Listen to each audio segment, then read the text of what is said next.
Hey friends, welcome. My name is Emily. I'm a first year CC mom, a first year CC tutor. I tutor the Abecedarians, and today I'm just going to go over what I did for the Abecedarians class for Cycle 1, Week 12. First I'll cover new grammar, and then I'll talk a little bit about what we did for hands-on science and fine art or tin whistle. So my community did things a little differently this week. We had a tin whistle presentation to start off the day where all the different age groups went up in front of everybody and did a little performance. So we did that instead of review for art. And then for review, we did a big scavenger hunt with all the age groups as well.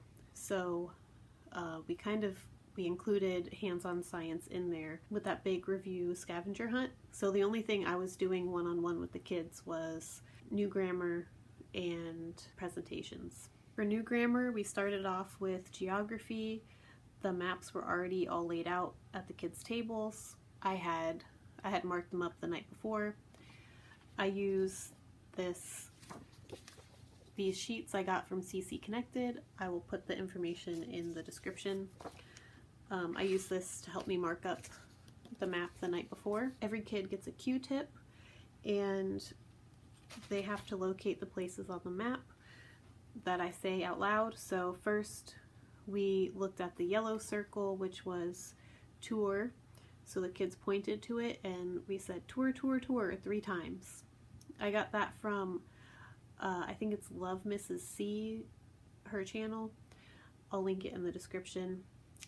So she has the kids say the name 3 times once they locate it to help the memory. Then from tour we went to Mecca, which was purple, and we said Mecca, Mecca, Mecca.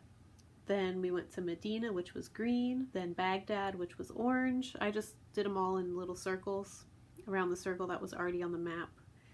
Then Damascus I did pink.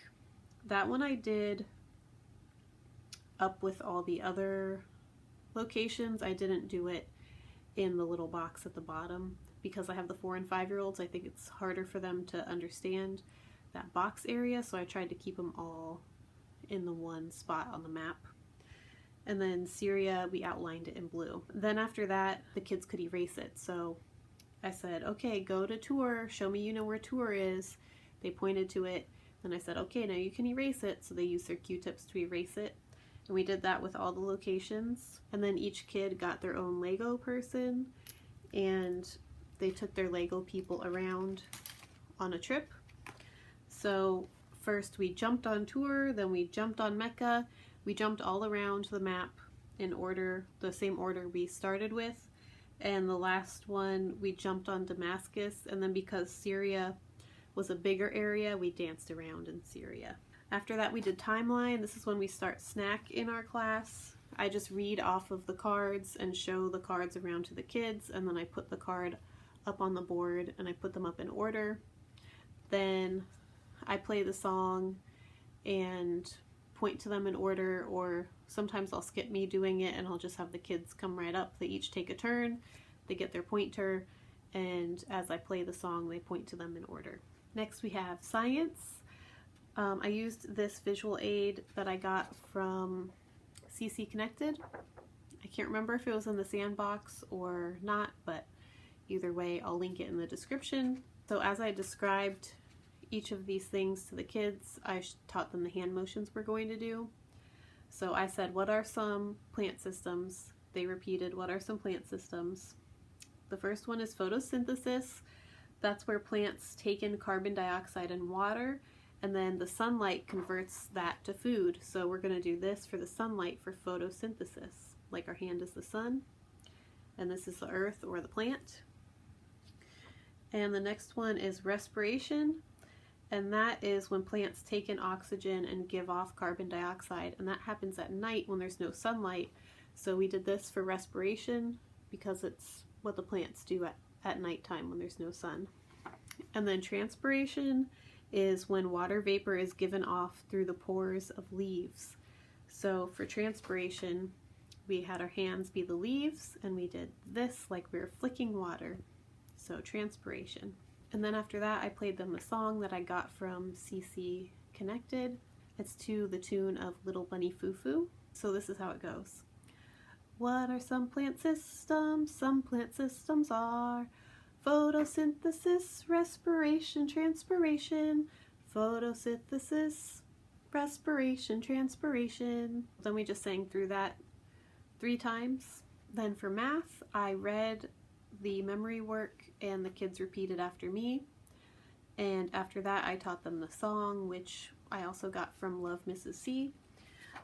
She just put it to the tune of Happy Birthday. I have this little good smelling squishy strawberry, chocolate covered strawberry. My class named her Buttercup. So we handed her around, and each time we sang, the kids took turns for each time we sang getting to squeeze her. But they ended up kind of like passing her around as we were singing. So each kid got like 2 or 3 turns with her, but it worked out anyway. So this is how the song goes. 3 teaspoons equals 1 tablespoon. 2 tablespoons equals 1 fluid ounce. We sang that 6 times. So this week Latin is the same as last week. So first I went over how to pronounce the endings, and then we sang the song through twice. For the endings, we get our finger puppets. We use this one for the singular and this one for the plural. And as we go through it, I have my monster on the board and I go next to each of the endings as we sing it, so they can kind of see it on the board while they're singing it. And then the second time we went through the song, we had our monsters dance like crazy while we were singing. So I don't know. It's funny to try to dance crazy with these little guys, but that was fun. So the way that you pronounce the endings is, for singular, is ace, like the ace card, the ace in a deck. AE, like the letters AE, AE. M, like the word gem. And A, like the letter A. Then for plural, we have ace, like the card, ace. Arum, it's like the letter A, and then rum, like drum. Abus is like the letter A, and then bus, like you're driving a bus. And ace and abus again. For history, I used this as our visual aid.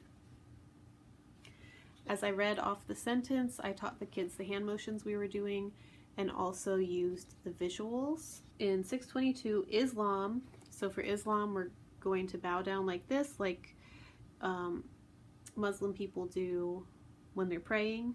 So we did this for Islam. Was founded in the Arabian Peninsula by Muhammad. So I showed them this picture of Muhammad, and I told them people in the Arabian Peninsula around that time wore turbans like he has on his head. So for Arabian Peninsula by Muhammad, we did this. Who worshipped Allah. For worshipped, we put our hands out like this, like we were worshiping. Mecca is the holy city of Islam. So I showed them this picture for Mecca and described how these were all people walking around this black cube here. So you can see how many people are there. So a lot of people travel to Mecca. So for Mecca, when we said the word Mecca, we started marching, and we kept marching till the end of that sentence. So Mecca is the holy city of Islam. And then when we said holy city, we did this with our hands, holy city of Islam. During the 1400s, the Ottoman Turks, so for Ottoman Turks, I showed them this timeline card 80, and because of the big hat this man is wearing, for Ottoman Turks, we did this.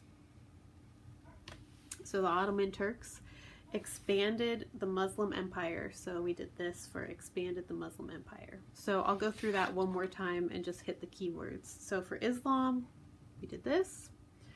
For Arabian Peninsula by Muhammad, who worshipped Allah. Mecca is the holy city of Islam. During the 1400s, the Ottoman Turks expanded the Muslim Empire. And then we sang through the song twice. So we sang the sentence 4 times. and I had repeated the sentence. So I taught them the hand motions, going through the sentence once, and then I said the sentence one more time, and we practiced the hand motions together, and then we listened to the song twice. And then for English, I told them it was our last week of prepositions. We always say the preposition definition, so a preposition relates a noun or pronoun to another word. The prepositions were with, so we did this for with. Then within, we did this for within, like we were going into something. And then without. With, within, without. And we just do it faster and faster until we do it the fastest, absolute fastest. And the kids like that. So that was it for New Grammar. After New Grammar, we did our presentations. We finished those up really quickly. I had brought this book, Percy's Museum. If we did have time, I was going to read it, so I did read it. This book covers a lot of things that we talked about in our hands-on science. It's a quick read, really nice pictures. The little boy in here keeps a nature journal and opens his own like nature museum in his backyard in like a shed, and he makes friends doing it. So it's a cute story. But yeah, I just read it aloud, and we kind of talked a little bit about things that related to the hands-on science we did. And then for Tin Whistle, like I said, we did one big presentation in front of all the different age groups. So we had 3 different groups go up front. And for the Abecedarians, what we did was we went up with our tin whistles, and we sang the tin whistle song, which goes over the different parts of the tin whistle. I'll link that song in the description for you guys. And then I asked the kids in the audience if they remembered what cacophony was, and one of the kids said absolute chaos, and that's true. And then I read the definition from the Foundations Guide of cacophony, and then I had the Abecedarians play cacophony, and that was it. And they had a lot of fun playing the cacophony at the end, and the other kids got a kick out of it. So we are done with week 12. We're halfway through. I can't believe it. My community is taking almost a 2-month break, so I will be back in January with week 13. I hope you guys have a really good holiday with your families, and just take this time to rest and recoup and enjoy your time together. All right, well, I'll see you in the new year. Bye.